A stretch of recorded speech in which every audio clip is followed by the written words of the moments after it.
እኔ እቀጣለሁ። ረቢ ክርስቲያኖች ኢየሱስ ወፍ ፈጠረ የሚል ቁርአን ላይ ከመጡ እኔ እቀጣለሁ። እኔ ለእናንተ ከጭቃ እንደ ወፍ ቅርጽ እፈጥራለሁ፣ በእርሱም እተነፍስበታለሁ፣ በአላህም ፈቃድ ወፍ ይሆናል። ፈጥራታል። አሁን እንደ ወፍ ቅርጽ ነው የሚለው። ሞዴሬተሮች በፈጠራቸው አምላክ ይሁንባችሁ። ተው እንዴ! እየተወያየን እኮ ነው። ምን ሆናችሁ ነው? አሁን የተሳደቡ ሞዴሬተሮች በጌታ እንድታወራ ፍቀዱላት። አለዛ ምንም ጥቅም የለውም። ሀሳቧን ካልገለጠች ምንም ጥቅም የለውም እኮ። ለምንድን ነው እንትን የምትይዟት? እንግዳችን ማውራት አለባት። እየገባችሁ እንድታወራ ነው። ካነበብከው ላይ ወፍ ፈጠረ የሚላለ ያው ፈጠረ እኮ ነው ነገሩ። ዛራዬ የወፍ ቅርጽ ነው። የወፍ ቅርጽ እኔ የሰው ቅርጽ እሰራለሁ፣ የአሞራ ቅርጽ እሰራለሁ። ከፈለክ የፈለከውን እሰራለሁ እችላለሁ። ለምሳሌ የአሞራ ቅርጽ መስራት እችላለሁ። ኢየሱስ ክርስቶስም የአሞራ ቅርጽ ነው የሰራው። አሁን እዚህ ጋር የወፍ ቅርጽ ሰራ እንጂ ወፍ ፈጠረ የሚል አላመጣህም ማለት ነው። ማስረጃ አላመጣችሁም። ዝም ብላችሁ የምታወሩ ክርስቲያኖች። ዝም ብለንማ አይደለም ሲስተርዬ እኮ። የታለ ያመጣው? የታለ ያመጣው? ወፍ ፈጠረ የሚለው የታለ? የወፍ ቅርጹን ከጭቃ ዛራዬ የሰው ቅርጽ አሻንጉሊት ቡቲክ ላይ መሄድ ትችላለህ። የሰው ቅርጽ ይሰራሉ አሻንጉሊት። እሺ አሻንጉሊቱ ምን ህይወት ልትሰጪው ትችላለች? ይህ ህይወት ሰጠው መቼ ይላል? ህይወት ሰጠው እኮ አይልም። እስትንፋስ እኮ ማለት እፍልበታለሁ፣ እፍልበታለሁ ማለት እፍ ማለት ነው። ይሄ ሰበብ ነው። ገብቷል? ወፍ የሚሆነው በማን ነው? በአላህ ሱብሓነሁ ወተዓላ ፍቃድ ነው። ገብቷል? ስለዚህ እዚህ ላይ ኢየሱስ ክርስቶስ ወፍ ፈጠረ የሚል አንድ ቦታ የለም። ወረቢ ይውለች ስንት ጊዜ ተጀምሮች እንደ ወፍ ቅርጽ በእርሱ ተነፈሰበት። ስለዚህ ማስረጃ ይኸውልሽ፣ ስሚ ምንድን ነው የምትይው? በአላህ ፈቃድ ወፍ ይሆናል። ወዲ ተዋክ ነው ወፍ ይሆናል። ወፍ ነው የሰራው። ወፍ የሚያደርጋት አላህ ነው። በአላህ ፈቃድ ማን ነው? በአላህ ፈቃድ ማን ነው? ወፍ የሚያደርጋት አላህ ነው። ወፍ የሚያደርጋት አላህ ነው። አላህ ነው። ወፍ የሚያደርጋት አላህ ነው። የፈጠራት አላህ ነው። እዚህ ጋር ያ ጀማ ሁላችሁም አዳምጡ። አንድ ዙር ላንብብ። ጆሮ ያለው ይስማ። ክርስቲያኑም እስላሙም አዳምጡና ፍርዱን ለራሳችሁ ያዙ። አዳምጡ። ወደ እስራኤል ልጆች መልእክተኛ ያደርገዋል ወይም ይላልም እኔ ከጌታዬ ዘንድ በተአምር መጣኋችሁ። እኔ ለእናንተ ከጭቃ ወፍ ቅርጽ እፈጥራለሁ። ተመልከቱ እንግዲህ ከጭቃ ነው የሰራው። ወፍ ቅርጽ እንደ ወፍ ቅርጽ ሰራ። ጥያቄ የለውም። ልክ ዘፍጥረት ምዕራፍ 1 ምዕራፍ 2 ላይ ከምድር አፈር ሰውና ካበጀ በኋላ ህይወትን እስትንፋስ እፍ አለበት። ተመሳሳይ ተመልከቱ። የሚል ነገር የለም ቁርአን ላይ ይልክ። እሺ አይልም ያለውን ብቻ ላምጥ። ያለውን ብቻ ላምጥ እኮ ያለውን ዛራዬ ነው። አንድ ስሚ። በመጽሐፍ በተለይ ክርስቲያኖች እዚህ ጋር በደንብ ይገባቸዋል። ዘፍጥረት ምዕራፍ 2 ቁጥር 7 የሰውን አካል ስለ ቁርአን ነው እያወራን ያለነው። ገባ? ቋንቋውን ለማዛመድ ፈልጌ እንጂ ለምን የቁርአን በአላህ ፍቃድ ራሱ ኢየሱስ አልፈጠረም። ፈጠረ የሚል የለም። ወፍ ፈጠረ በአላህ ፍቃድ የሚል አንድ ቦታ የለም ቁርአን ላይ። የፈጠረው የወፍ ቅርጽ የፈጠረው የወፍ ቅርጽ ነው። የወፍ ቅርጽ አላህ እፍ አለበት ቢባል ኖሮ አላህ እፍ አለበት ቢባል ኖሮ እፍ ትንፋሽ እኮ ነው። እፍ ማለት እኮ እኔ የምችለው እፍ ማለት እኮ ይሄ እኮ እፍ ያለበት እስትንፋስ አደረገበት የሚል ማስረጃ የለም እኮ። እፍ ማለት አንቺ አሁን ንገርሽ ሳታቂው እግዚአብሔር ምስክሬ ነው። በራስ ላይ ነው ጎላ ያስገባሽው ይሄን ክፍል እንደዛ ብላም አላህ ፈቃድ ወፍ ሰራ ይላል ኢየሱስ ክርስቶስ። የለም እንደዚህ የሚል ነው። እኔ ጠቅለል አድርገውና ከዛ ወደ ቀጣይ ጥያቄ ካላችሁ እንሄዳለን። አላሁ ተባረከ ወተዓላ إذ قال الله يا عيسى ابن مريم الله سبحانه وتعالى من أنت يا مريم ليش اذكر نعمتي عليك وعلى الذين عند ጊዜ ያኛውን እኔ ልንገርሽ በራስ ላይ ነው ጎላ ያስገባሽው። ጌታ ምስክሬ ነው። አይደለም በአላህ ፈቃድ ወፍ ሆነ እኮ ኢሳ ከጭቃ ሰርቶ የተነፈሰበት በአላህ ፈቃድ ምን ሆነ? ወፍ ሆኖ በረረ። ታዲያ ወፍ ሰራ አልሰራም? አላህ ሳይሆን የተነፈሰበት ኢሳ ነው። አይልም ወረሱለን አንዴ እኔ ላንብብና በቃ ላስረዳ ለ875 ሰዎች እና ከዛ ሌላ ጥያቄ ካለ አስተናግድሃለሁ። እስካሁን የወፍ ቅርጽ ሰራ የሚል እንጂ ወፍ ፈጠረ የሚል ማስረጃ አላመጣም። በአላህም ፈቃድ ወፍ አልፈጠረም ኢየሱስ ክርስቶስ። ምንድነው ታዲያ? በመጀመሪያ አምላካችን አላህ በምዕራፍ 3 ቁጥር 49 ላይ ወረሱለን ኢላ በኒ እስራኤል ወደ እስራኤል ልጆችን መልእክተኛ ያደርገዋል። አኒ ቀድ ጅእትኩም ቢአያት ሚን ረቢኩም እኔ ከጌታችሁ ዘንድ በተአምር ወደ እናንተ መጣሁ አለ። የሚሰራው ምንድነው? እዚህ ጋር ተአምር ተሰጥቶት ነው። አኒ አኽልቁ ለኩም ሚን ጢኒ ከሀያት ጦይር ልክ እንደ ወፍ ቅርጽ እሰራለሁ አለ። እንደ ወፍ ቅርጽ ቢጤ እሰራለሁ አለ። ፈአንፍኹ ፊህ እፍልበታለሁ አለ። ፈየኩኑ ጠይረን ቢኢዝኒላህ ወፍ የሚሆነው ምንድነው? በአላህ ሱብሓነሁ ወተዓላ ፍቃድ ወኡብሪኡ ለአክመሁ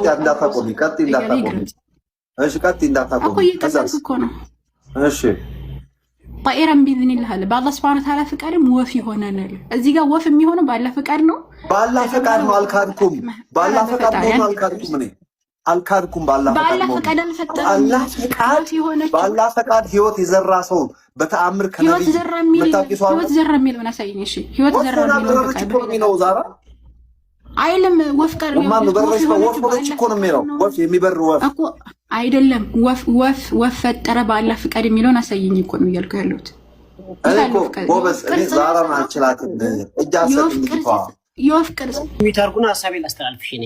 እሺ አሁን እስቲ ቆይ ዳኒ ተናገር እስቲ። እሺ ወፍ ፈጠረ የሚል አንድ ተርዬ አሁን እስካሁን አውርተሻል። ነው ደግሞ ላወራ ፕሊዝ እሺ አውራ ዳኒ ኢትስ ኦኬ። ይሄ ፊት ለፊታችሁ ያለው መጽሐፍ ጎስፕል ኦፍ ቶማስ ይባላል። የሁለተኛው መቶ ክፍለ ዘመን ሐሰተኛ መጽሐፍ እንደሆነ በታሪክ የታወቀ ጉዳይ ነው ይሄ መጽሐፍ እና እዚህ መጽሐፍ ውስጥ ኢየሱስ ክርስቶስ ወፍ ፈጠረ ተብሎ የተጻፈበት ነውና በክርስትና አንድም አባት እውቅና ሰጥቶት አያውቅም። ከቤተ ክርስቲያን ውስጥ ያልገባና ቤተ ክርስቲያን ውጭ የነበረ ነው። ግን ወገኖቻችን መጽሐፋቸው ውስጥ ጨምረው እዚህ አሁን እያከራከረን ነው ማለት ነው። ይሄን እንደጨረስን ወደሚቀጥለው ጥቅስ እንሄዳለን።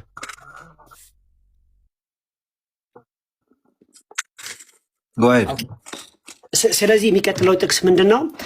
ቁርአን 2:136 አንብብልኝ። 2:136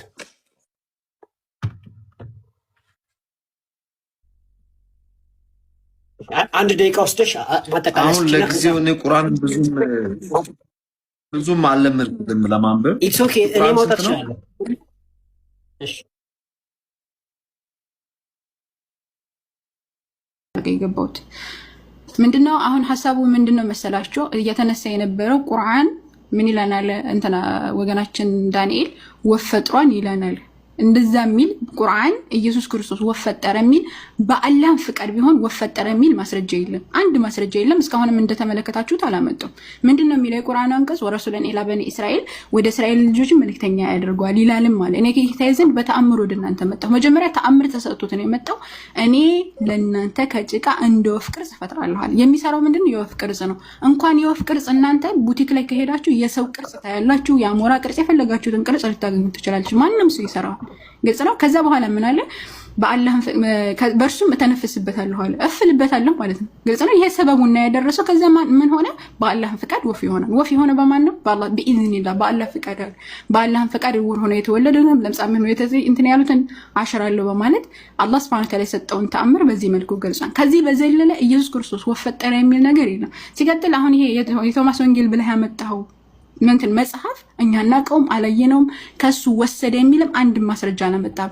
የተመሳሰለ ነገር ስላለ ብቻ አንድ ነገር ከዛ ወስዷን ማለት አይቻልም። ለምሳሌ ቅድም እንደ ምሳሌ እንደሰጠሁት የቡዲዝሞች መጽሐፍ የባይብል ምሳሌ የተመሳሰለ አንድ ቃል ስለተገኘ ከዛ ወስዷን አይባልም። ግልጽ ነው። ኮሩጃን የሚል ማስረጃ እስካላመጣህ ድረስ ምንም አይነት ማስረጃ አላመጣም። ማስረጃውን ደግሞ ተመልክተዋል ውሸት እንደሆነ። አመሰግናለሁ።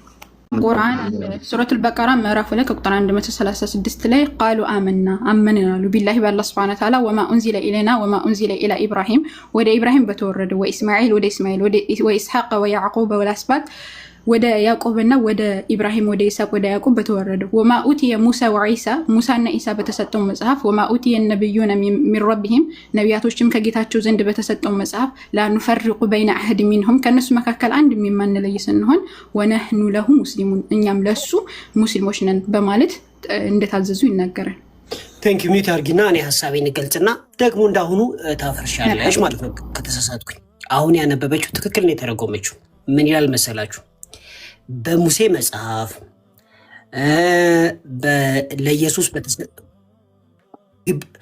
say all believers አማኙ እንደዚህ በል ይላል። እሺ we believe in Allah በአላህ እናምናለን ይላል። and what has been revealed to us ለኛ በተገለጠው በምን በቁርአኑ እናምናለን ይላል። good and what was ሪቪል ቱ አብርሃም ለአብርሃም በተገለጠው እናምናለን ይላል። ኤን ኢስማኤል ለእስማኤል በተገለጠው እናምናለን። ኢሳቅ ለኢሳቅ በተገለጠው እናምናለን። ያዕቆብ ለያዕቆብ በተገለጠው እናምናለን። ኤንድ ሂዝ ዲሰንዳንትስ ከሱ በኋላ በመጡት እናምናለን። ኤንድ ዋት ዋዝ ጊቨን ቱ ሞሴስ ለሙሴ በተሰጠው እናምናለን። በሙሴ መጽሐፍ ማለት ነው። ቁርአን ውስጥ ነው ያነበብኩ ያለሁት። ኤንድ ጂሰስ ለኢየሱስ በተሰጠው እናምናለን። ኤንድ አዘር ፕሮፌትስ በሌሎቹ ነቢያቶች በተሰጠው እናምናለን ከጌታቸው ይላል። ከዛም በኋላ ዊ ሜክ ኖ ዲስቲንክሽን ቢትዊን ዘም በመካከላቸው ልዩነት ሳንፈጥር ነው ምናምነው በእነዚህ በጠቀስኳቸው። ስለዚህ በቀላል ቋንቋ በቁርአንና በእነዚያውን በጠቃቀስኳቸው መጽሐፍቶች መካከል ምንም አይነት ልዩነት ሳንፈጥር እናምናለን ስለሚል ሙስሊሞች በአሁኑ ሰዓት በመጽሐፍ ቅዱስ ያምናሉ ማለት ነው። ስለዚህ ማመን አለባችሁ ማለት ነው ወገኖች። አይ ተሳስተሃል ካለችን ግን አንዴ በቃ ቆይ 10 ሴኮንድ ተሳስተሃል ካለችን ግን መጽሐፍ ቅዱስ ተበርዟል የሚል ታምጣልኝ። አሁን እንዳነበብኩላችሁ በመጽሐፍ ቅዱስ እናምናለን የሚል አይተናል፣ ግን ተበርዟል የሚል ደግሞ ታምጣልኝ። ቴንኪዩ። አላየንም። በመጽሐፍ ቅዱስ አመንን እናምናለን የሚል ማስረጃ አላመጣም። መሆኑ የት አለ? ድጋሚ ላንብብልሽ። በመጽሐፍ ቅዱስ የሚል አለ እዚህ ላይ አሁን ካወራው ጥቅስ ላይ መጽሐፍ ቅዱስ እኮ ማለት የሙሴ መጽሐፍ፣ የነቢያት መጽሐፍ፣ የኢየሱስ መጽሐፍ ቅዱስ የሙሴ መጽሐፍ አይደለም። 16 የጳውሎስ ጽሑፍ ብቻ 14 መልእክቶች አሉበት፣ የሐዋርያን ስራ ጨምሮ ማለት ነው። 14 መልእክቶች አሉ። በ14 መጽሐፍቶች ነው እያልኩ ያለሁት። ሲቀጥል ደግሞ ከብሉይ ኪዳን ራሱ በጣም ነፍ መጽሐፍቶች አሉ። አሁን እነዚህ ላይ የተጠቀሱት የሙሴ አለ፣ የኢሳ አለ፣ ከዛ በኋላ የዳውድ አለ። ግልጽ ነው። እነዚህ መጽሐፍቶች 3 መጽሐፍቶች ናቸው። እንግዲህ ከባይብል መጽሐፍቶች ሲነጻጸር ከእጥፍ እጥፍ ማለት ነው። እጥፍ ይበልጠዋል የባይብል መጽሐፍ። ግልጽ ነው። ለምሳሌ 39 መጽሐፍ የብሉይ ኪዳን መጽሐፍ አለ። አንተ የምታምነው እንግዲህ ፕሮቴስታንት ስለሆን 27 መጽሐፍ ደግሞ አዲስ ኪዳን መጽሐፍ አለ። እነዚህ ሁሉ መጽሐፍ ቅዱስ ተብሎ ይጠራሉ። አሁን እዚህ ጋር እያወራ ያለው ስለ መጽሐፍ ቅዱስ በፍጹም አይደለም። ስለ መጽሐፍ ቅዱስ አሳይተናም ብለህ ለ800 ሰዎች ያነባሉ። በነገራችን ላይ ከኛ የባሱ ምሁሮች ናቸው። ስለዚህ መዋሸት ጥሩ አይደለም። እሺ ወደ ሀሳባችን ስንመለስ አላህ ሱብሓነሁ ወተዓላ ምንድን ነው የሚለው? ቁሉ በመጀመሪያ አላህ አዘወጀል እዛው ከፍ ብላችሁ ከምዕራፍ 2 ከቁጥር 135 ላይ ስትመለከቱ ወቃሉ ኩኑ ሁደን አው ነሳራ ክርስቲያኖችና አይሁዶች ሆኑ ተህተዱ ትመራላችሁ አሉዋል። ግልጽ ነው። ክርስቲያኖች ከዛ ወደው ያስተባብላቸዋል። ቁል በላቸው አንተ ሙሐመድ በል ሚለተ ኢብራሂም ሐኒፋ የኢብራሂም መንገድ ቀጥተኛ ስንሆን እንመራለን፣ የእናንተ መንገድ አንከተልም በላቸው። ወማ ካነ ሚነል ሙሽሪኪን እሱ ከአጋሪዎች አልነበረም ካለ በኋላ ቁሉ አመናለ በሉ አምነናም በሏል ቢላሂ በአላህ ወማ ኡንዚለ ኢለይና ወደኛ በተወረደው ቁርአን ወማ ኡንዚለ ኢላ ኢብራሂም ወደ ኢብራሂም በተወረደው መጽሐፍ ጽሁፍ ወኢስማዒል ወደ ኢስማዒል ወኢሳቅ ወያዕቁብ ወአስባጥ በሌሎችም በተወረደው መጽሐፍ ወማ ኡቲየ ሙሳ ወዒሳ። አሁን ክርስቲያኖች የያዙ መጽሐፍ ወንጌል ከተባለ የማርቆስ፣ የሉቃስ፣ የዮሐንስ የማቴዎስ ወንጌል እንጂ የኢየሱስ ክርስቶስ መጽሐፍ ወይም የኢየሱስ ክርስቶስ ወንጌል በፍጹም አይደለም። እኛ የምናምነው ለዒሳ በተሰጠው መጽሐፍ ነው። አንደኛ ከዛ ወማ ኡቲየ ነብዩነ ሚን ረቢሂም ማለት እዚህ ጋር ሙሳ አለይሂ ሰላም የተሰጠው አንድ መጽሐፍ ነው። ነብዩ ሰለላሁ ዐለይሂ ወሰለም እንደተናገሩት ተውራትን በእጁ ጽፎ እንደሰጠው ይናገራሉ። አሁን ግን እነሱ የያዙት መጽሐፍ ከተባለ ተውራት ተብሎ የሚታመነው ዘፍጥረት፣ ዘሌዋውያን፣ ዘኍልቍ፣ ዘዳግም ተብሎ እነዚህ መጽሐፍቶች 5 ኦሪቶች ናቸው። እነዚህ መጽሐፍቶች ቁርአን አያውቃቸውም። የሚያወራው ስለምንድን ነው ከተባለ ለሙሳ አምላካችን አለ በመለኮታዊ እጁ ጽፎ ስለጻፈው መጽሐፍ ነው። ወማ ኡቲየ ሙሳ ወዒሳ ወማ ኡቲየ ነብዩነ ሚን ረቢሂም ኑፈርቁ በይነ አሐድ ሚንሁም ከነሱ አንድንም የማንለይ ስንሆናል። ወነሕኑ ለሁ ሙስሊሙን እኛ ለነሱ ለአላህ ሱብሓነሁ ወተዓላ ታዛዦች ነን በሉ በማለት ይናገራል። ስለዚህ ይህ ሁሉ የሚያወራው ምንድነው? ስለ ተውራትና ስለ ኢንጂል ለነቢያቶች ስለተሰጠው እንጂ እነ ማርቆስና እነ ሉቃስ እነ ዮሐንስና እነ ማቴዎስ ስለጻፉት መጽሐፍም ሆነ ሙሳ ጻፈው ብላችሁ ወይም ሙሴ ጻፈው ብላችሁ ስለምታወሩት ስለ 5 ኦሪታቶች በፍጹም አይደለም ነው።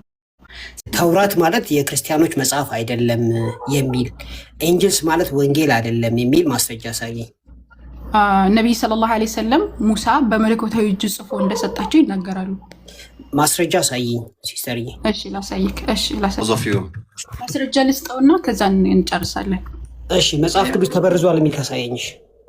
እሺ በመጀመሪያ ነብዩ ሰለላሁ ዐለይሂ ወሰለም ተውራት ብለን የምናውቀው ምንድን በመጀመሪያ አንቀጹ ራሱ ያሳየበት ይዘው የትም ሳንሄድ ማለት ነው። ለሙሳ በሰጠው ነው የሚለው። ለሙሳ በሰጠው መጽሐፍ ለኢሳ ዐለይሂ ሰላም ባወረደው መጽሐፍ ነው የሚለው አንቀጹ ራሱ ማለት ነው። ሲቀጥል ደግሞ የአላህ መልእክተኛ ዐለይሂ ሰላቱ ሰላም በሱነን አቢ ዳውድ ሐዲስ ቁጥር 20 ላይ የአላህ መልእክተኛ ዐለይሂ ሰላቱ ሰላም ምን ይላሉ? ለሙሳ ዐለይሂ ሰላም በመለኮታዊ እጁ ጽፎ በሰጠው ጌታ እምላለሁ በማለት ይናገራሉ። ስለዚህ በመለኮታዊ እጅ ጽፎ የሰጠው መጽሐፍ ነው መጽሐፍ ማለት ነው። እንደዚሁም ደግሞ የአላህ መልእክተኛ ዐለይሂ ሰላቱ ሰላም በሱነን አቢ ዳውድ ሐዲስ ቁጥር 106 ላይ በተመሳሳይ በመለኮታዊ እጅ ጽፎ እንደሰጠው ይናገራሉ። ሲቀጥል ደግሞ ለኢሳ ዐለይሂ ሰላም ደግሞ የተነገረው ንግግር የመጣው አምጣ ራሱ ያመጣው አንተ ያመጣው አንቀጽ ራሱ ምንድነው እንዳወረደለት እንደዚሁም ደግሞ እንደሰጠው ነው የሚናገረው። አንተ ያስከው መጽሐፍ ግን ምንድነው እነ ማርቆስ እነ ሉቃስ እነ ዮሐንስ የጻፉት መጽሐፍ እንጂ የኢሳ ዐለይሂ ሰላም መጽሐፍ በፍጹም አይደለም ማለት ነው። ሲቀጥል እንደተበረዘ ማስረጃ ስጠኝ ብለዋል። ማስረጃ አንድ ብዬ ነው የቀደም ጀምር ነበረ ከታላቅ ይቅርታ ጋር አሁን ለምሳሌ ተውራት የምትሉት መጽሐፍ በጽሁፍ አለ አንቺ ጋር ሌላ እኛ ካለ መጽሐፍ የተለየ ተበርዟል። ተውራት የሚል መጽሐፍ ለዛ እኮ ነው አላህ አዘ ወጀል ክፍልፋዮች አደረጉት ይላል። የሙሳ መጽሐፍ ክፍልፋዮች አደረጉት በማለት ይናገራል። የአላህን ቃል ማንም ኮረፕት ሊያደርገው ሊለውጡ አይችልም የሚል ቃል እያለ እንዴት ነው መጽሐፍ ተበርዟል የምትይው? የለም እንደዛ የሚል የለም።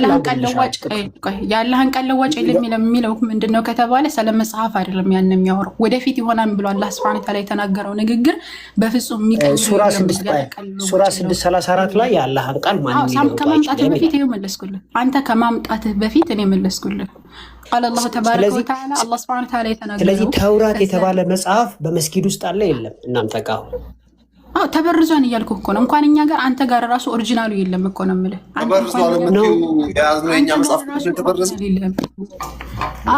እናንተ ጋር ራሱ ኦሪጂናሉ የለም እኮ የሙሴ መጽሐፍ አሁን ላይ እኮ ምድር ላይ እሱ ቁርአንም ኦሪጂናሉ የለም ሲስተርዬ፣ ተቃጥሏል አለ። እኛማ ማስረጃ አለን። ኡስማን አቃጥሎታል ሲስተርዬ፣ ኡስማን አቃጥሎታል። ባለፈው ይሄንን ተደጋጋሚ ለአንድ ሰዓት ሙሉ አውርተንበታል፣ መልሰንልሃል። አላቃጠለም ያልሽኛለሽ? ቆይ በቃ አሁን 30 ቦታ ተደረቀ። አሁን 30 ቦታ የምንረግጥ ከሆነ ውይይት ጨርሰን ተደረቀ። ተውራት እናንተ መስጊድ ውስጥ አለ የለም? አሁን ተበርዟን እያልኩ እኮ ነው። እንኳን እኛ ጋር እናንተ ጋር ራሱ የለም እያልኩ ነው። ተውራት ተበርዟል የሚል ከቁርአን ውስጥ አውጥተሽ ኦሪጂናል አንተ ራሱ ተውራት ተበርዟል የሚል ከቁርአን ውስጥ አውጥተሽ አሁን ወዴት እንሄዳለን? አይውላችሁ እናንተ ዘንድ ወንጌልም ሆነ ተውራት አንድ መጽሐፍ ሲጀምር ኦሪጂናል መጽሐፍ የላችሁም እናንተ። ምንድነው ተውራት ተበርዟል የሚል አሳይኝ ከቁርአን ውስጥ ሲስተር ላሳይክ። እሺ ምዕራፍ 2 ከቁጥር 79 ላይ ቃል አላሁ ተባረከ ወተዓላ ፈወይሉ ለለዚነ የክቱቡነ ልኪታብ ቢአይዲሂም ወዮላቸው አለ። ለለዚነ የክቱቡነ ልኪታብ ለነዛ መጽሐፍ ለሚያጽፉት ቢአይዲሂም በእጆቻቸው ተተሙ የቁሉነ ሚን ሀዛ ሚን ኢንዲላህ ይህ ከአላህ ዘንድ ነው የሚሉ ሊየሽተሩ ቢሂ ሰመነን ቀሊላ ይህንን ደግሞ የሚያደርጉት ጥቂት ዋጋ ሊገዙበት ነው ያለ። ከዛ በኋላ ምን አለ? የምታሳይ ተውራት ተበርዟል የሚል ነው ሲስተርዬ። ላሳይህ እኮ ተበርዟል የሚል ነው እንጂ መጽሐፍ የሚጽፉ አይደለም። በቃ ላሳይህ ነው እኮ እያነበብኩ ነው። እባክህን እንዳታቋርጠኝ። ፈወይሉን ለሁም ሚማ ከተበት አይዲሂም ወወይሉን ለሁም ሚማ የክሲቡን አለ። እጆቻቸው ከጻፉት ወዮላቸው፣ ከሚያደርጉትን ነገር ወዮላቸው፣ ከሚያደርጉትም ኃጢአት ወዮላቸው በማለት አላህ ሱብሓነሁ ወተዓላ ይናገራል። ስለዚህ ይህንን የቁርአን አንቀጽ ደግሞ አብዱላህ ኢብኑ አባስ ረዲየላሁ ዐንሁ ሲናገሩ ኢብኑ አባስ ረዲየላሁ ዐንሁ ምን ይላሉ? ቃለ ያ ማሸረ ሙስሊሚን እናንተ የሙስሊሞች ስብስቦች ወይ ከይፈ ተስአሉ አህለ ኪታብ የመጽሐፉን ሰዎች እንዴት ትጠይቃላችሁ? ወኪታቡኩም ለዚ ኡንዚለ አለ ነቢይህ በነቢያቸው የተወረደው መጽሐፍ እያለ ማለትም ቁርአን ማለት ነው። የተጠየቅሽው ተበርዟል የሚል አሳይን የተባለው እሺ ላሳይ ተበረዘ የሚል ነው እንጂ ለምን ትጠይቃላችሁ የሚል አይደለም። ቆይ እንጂ ለጨርሰው ሐሳቡን እንዴ ይሄው ተበርዟል የሚል ነው የምታሳይ ተውራት ተበርዟል የሚል ነው ታሳይ ሲስተር ተውራት ተበርዟል እኮ ይሄው ወቀድ ሐደሰኩም አላህ አን አህለል ኪታቢ የመጽሐፉ ሰዎች ወይ አላህ ሱብሓነሁ ወተዓላ እንዲህ ሲል ነግሯቸዋል። በምዕራፍ 2 ከቁጥር 106 ማለት ነው። ከቁጥር 79 ላይ ማለት ነው። ምዕራፍ 2 ቁጥር 79 ላይ ወቀድ ሐደሰኩም አላህ እንዲህ ብሎ ነግሯቸዋል። አን አህለል ኪታቢ የመጽሐፉ ሰዎች ወይ በደሉ ማከተብ አላህ የአላህን ሱብሓነሁ ወተዓላ መጽሐፍ በረዙት አለ። ወገየሩ አለ ቀየሩት አለ። ቢአይዲሂም በእጆቻቸው አልኪታብ መጽሐፉን ፈቃሉ ሃዛ አይልም። በትልቁ ላይ ሆነሽ በአማርኛ አንብቢልኝ። በትልቁ ላይ እሺ ከፈት ትልቁ ላይ አርጓት ሳሂህ ቡኻሪ እኔ ላውጣው። እሺ ሳሂህ ቡኻሪ ሐዲስ ቁጥር 52 ኖ እኔ ከቁርአን የፈለኩት ሲስተርዬ እኛ እኮ መመሪያችን ቁርአንና ሐዲስ ነው እኮ። የተጠየቅሽው ጥያቄ ቁርአን ውስጥ አይውልክ ተውራት ተበርዟል የሚል የተባልሽው ሲስተርዬ፣ የኛ መመሪያ ቁርአን አልጠየቅኩሽም። እኔ ጠያቂው ከቁርአን ውስጥ ነው የፈለኩት። የኛ መመሪያ ቁርአንና ሐዲስ ነው። طيب መጀመሪያ ከቁርአን ኢትስ ኦኬ ሐዲስ ይቀመጥ። ቁርአን የፈለኩት እኔ ቁርአን ውስጥ የለም በይ፣ በቃሽ። ቁርአን ውስጥ የለም በይ አለ። ይሄው ሰጠው። ይሄ ቁርአን ላይ ለምንድን ነው ታዲያ? እሺ ቁርአን ስንት ምዕራፍ 2 ከቁጥር 79 ላይ ያለውን የቁርአን አንቀጽ እንደቀየሩትና እንደጨመሩ እሱ ተውራት ይላል። ሲስተርዬ የመጽሐፉ ሰዎች እነማን ናቸው? ተውራት ይላል ወይ? የመጽሐፉ ሰዎች እነማን ናቸው? የመጽሐፉ ሰዎች ተውራትን በረዙት ይላል። የመጽሐፉ ሰዎች እነማን ናቸው? የመጽሐፉ ሰዎች አይሁዶችና ክርስቲያኖች። እኛ ነን የመጽሐፉ ሰዎች፣ ግን ተውራትን በረዙት ይላል። አዎ። ስለዚህ የመጽሐፉ ሰዎች አላህ Subhanahu Wa Ta'ala ያወረደው መጽሐፍ በደሉ ይላል፣ ቀየሩ ይላል። ስለዚህ የመጽሐፉ ሰዎች ተውራትን ቀየሩ የሚል አሳይን የተባልሽው ሲስተርዬ፣ ተውራትን ቀየሩ የሚል አሳይን የተባልሽው የመጽሐፉ ሰዎች መጽሐፉን በረዙት አለ። የመጽሐፉን ሰዎች በረዙት ኖ የተጠየቅሽው ተውራትን፣ ኤንጅልስን፣ ዘቡርን ቀየሩ የሚል አሳይን የተባልሽው ሴትዮ እንዲህ ነው ነገሩ እኮ። ይሄን እኮ ሰጠሁት እኮ ነው የምልህ። የመጽሐፉ ሰዎች እነማን ናቸው? የአህለል ኪታብ የሚል ያለ እኛ ነን፣ ግን ተውራት እንደተበረዘ ተውራት ነው ሳብጀክቱ። እሺ ሲስተር፣ ተውራትን እኮ ነው ተውራትን፣ ኢንጂልን፣ ዘቡርን እኮ ነው ክሌም እያደረገ ያለው አላህ ሱብሓነሁ ወተዓላ። አይደለም አሳይኝ እኮ አይደለም ካልኩ እኮ ማስረጃ ከዛ ከቁርአን ላይ ይኸውልሽ፣ ስሚኝ፣ እኔ እኮ የአላህን ቃል ማንም ሊለውጡ አይችልም ይላል። ቆይ አሁን ወደላ ረሳት ይሄድ እዚህ መጽሐፍ ላይ ምዕራፍ 2 ከቁጥር 79 ያለውን ኢብኑ ጀሪር አጠበሪ ሲያብራሩ ምን ይላሉ መሰላችሁ? አልፈልግም ከቁርአን የተባለው እንጂ ተረጋጋ። እነሱ አይደሉም ካልክ ይኸውልህ፣ ተውራትና ኢንጂል ዘቡር አይደለም ካልክ የመጽሐፉ ሰዎች እባክህ ቁርአን ያልኩት ሲስተር፣ እኔ ከ200 ዓመት በኋላ የተጻፈ አልቀበልም። ከ200 ዓመት በኋላ የተጻፈ ኧረ ሰለምን ከ200 ዓመት መጽሐፍ ነው የምትለው? አሁን የተለያየ ርዕስ አታውራ። መጀመሪያ የተጻፈ መጽሐፍ ነው። ከ200 ዓመት በኋላ መጽሐፍ አንድ ላይ ሰበሰቡ እንጂ አዲስ ያመጡት ነገር የለም። ከቁርአን ተፍሲርማ ከ200 ዓመት በኋላ እናታችሁ ወላ ሁለት ደቂቃ ታውራና አስወርዳት። ለምንድን ነው አጎቴ በአላህ እንዳታስወርደኝ? አውርተሽ እኮ ነው የምትወጪው ሲስተር። ያው አውሪና ኦሪጂናል አይደለም፣ አያስወርደኝ። ሲዘጋ ብቻ ነው የምወጣው። አታስወሪኝም አይደለም። ቆይ እኔ አስወራለሁ፣ ችግር የለውም አስወራለሁ። እኔ አላስወራም አላልኩኝም። በመጀመሪያ እኔ ያመጣሁት ጥቅስ አላህ ምዕራፍ 2 ከቁጥር 79 ላይ አምላካችን አለ ለነዛ መጽሐፉን በእጆቻቸው የሚጽፉ ከዛ በእርሱ ጥቂት ዋጋ ሊገዙበት የካላ ዘንድ ነው ለሚለው ወዮላቸው። ለነርሱ እነዛ እጆቻቸው ከጻፉ ወዮላቸው፣ ለነርሱም እነዛ ከሚያደርጉት ኃጢአት ወዮላቸው የሚለውን ኢብኑ አባስ ረዲየላሁ ዐንሁ ታላቁ ሙፈሲር የረሱል ሰለላሁ ዐለይሂ ወሰለም ቃል በቃል የተማረከ ቁርአንን ካለ መልእክተኛ አይደለም የጠየቅኩሽ ከቁርአን ውስጥ ኦኬ እሺ ለምን እንደምትገባብ ኢብኑ አባስ ረዲየላሁ ዐንሁ ሲናገር ሙስሊሞች ሆይ የመጽሐፍ ሰዎች ለምን ትጠይቃላችሁ? በተመሳሳይ የተወረደው ወቅታዊ መረጃ ማለትም ቁርአን የምትቀሩት እያለ መጽሐፉ አልተበረዘም ምናል። ስለዚህ ቀጥታ ምንድን ተብሏል? ተበርዟል። የኛ ደግሞ መመሪያችን ምን ቁርአን ልጅ አምሻል ዳንቺ መጽሐፍ ቅዱሳችን ተበርዟል ነው እንዴ? ያላህ መልእክተኛ ይናገራሉ። ምን ይላሉ መሰላችሁ? ወከተቡ ኪታብን መጽሐፍን ጻፉ ቢአይዲህም በእጆቻቸው ማለት ወቃለ ቢጃህል በጅህልነታቸው ምን ያሉ هذا من عند الله ካላህ ዘንድ ነው وهذا قول ابن عباس ንግግር ነው በማለት ይናገራሉ። ስለዚህ በጣም ብዙ ማስረጃዎች አሉ። ከዛ ሁለተኛ ማስረጃ ደግሞ አምላካችን አላህ Subhanahu Wa Ta'ala ምንድነው የሚለው በሱረቱል ምዕራፍ 3 ከአንድ ጊዜ አንድ ብቻ ላውጣ እሱን እና ከዛ ተከተላለን። ምዕራፍ 5 ከቁጥር 13 ላይ ቃል ኪዳናቸውን በማፍረሳቸው ረገምናቸው፣ ልቦቻቸውን ደረቆች አደረገ፣ ቃላትን ከቦታዎች ይቀይራሉ አለ። ቀጥታ ማለት ነው يحرفون الكلمة عن مواضعه በማለት ይናገራል። ምዕራፍ 5 ከቁጥር 13 ላይ ማለት ነው። ስለዚህ ቀጥታ እንደሚበረዝ ይናገራል። ቃላትን ከቦታዎች ቀጥታ እንደሚቀያይሩ ይናገራል። እንደዚሁም በምዕራፍ 3 ከቁጥር 79 ላይ ያ አህለል ኪታቢ እናንተ የመጽሐፍ ሰዎች ለመተልቢሱን الحق بالباطل እውነቱን በውሸት ለምን ትቀላቀላላችኋል? ለምን ትበርዛላችኋል? وتكتمون الحق وانتم تعلمون እናንተ ያወቃችሁ እውነቱን ለምን ትደብቃላችሁ? በማለት ይናገራል። ምዕራፍ 2 ከቁጥር 75 ላይ እንደዚሁ አፈተጥማውና አዩእሚነ ለኩም 3 ደቂቃ ሞልቶሻል ሲስተር 3 ደቂቃ ሞልቶሻል እሺ አይሁዶች ከነርሱ የሆኑ ጭፍሮች በአላህ ቃል የሚሰሙን ከዛ የተረዱ በኋላ እነርሱ ያውቁ የሚለውጡ ሲሆኑ በማለት ይሐርፉን በማለት ቀጥታ ለምን የሚለውጡት? ቆይ ለምን ላብራራው ኃይልሻ